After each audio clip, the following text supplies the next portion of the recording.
Strategies for paying down debts. If you've ever been in debt, you know it can feel like running on a treadmill. Every month you pay a little to this loan, a little to that card, and eventually you feel like you've gotten, well, nowhere. But it doesn't have to be that way. Not if you have a debt repayment strategy in place, one that helps you map out a plan that's realistic enough to follow. Stick to the plan, and before you know it, you'll be moving in the right direction, chipping away at your debt. For this discussion, let's focus on high-interest credit card debt. So let's get started. While there are many ways you can attack your debt, there are two schools of thought in particular that we'll discuss here. The first is commonly referred to as the snowball method. It's when you pay off your debts by balance, the lowest first. Another tried and true method is to pay your debts according to their interest rates, starting with the highest rates first.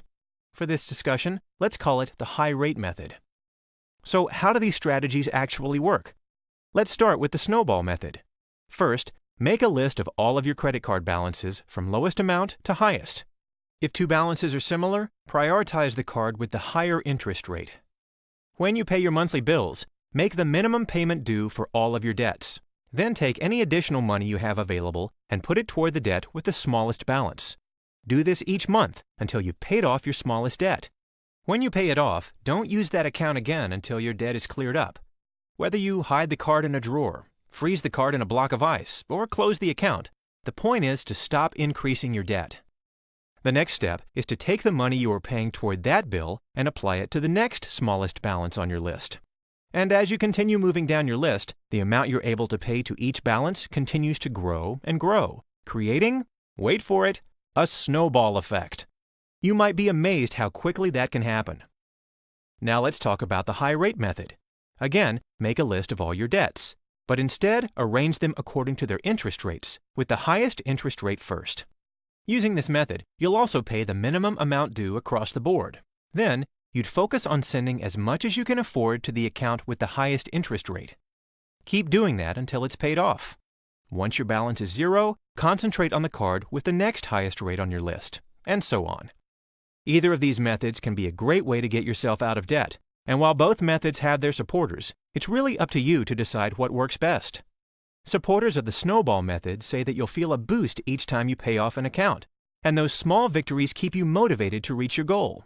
In fact, a study published in the Journal of Marketing Research says that the act of closing accounts after they're paid off, regardless of size, is a better predictor of whether you'll get out of debt in the long run.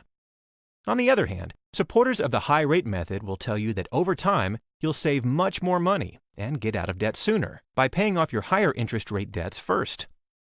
What's right for you?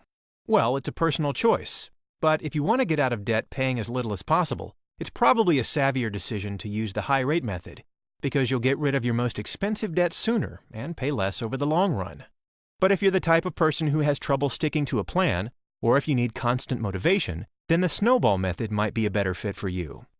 Oh, one more thing. There are some instances where you might not want to go it alone.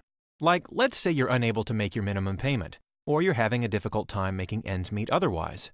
If that's the situation you're in, you might benefit from talking to a certified financial professional.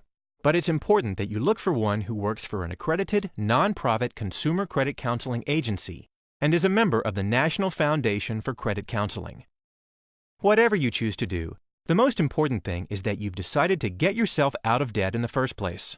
And with some determination, dedication, and a plan, you can get out of debt once and for all. And that's something that you really can't put a price on.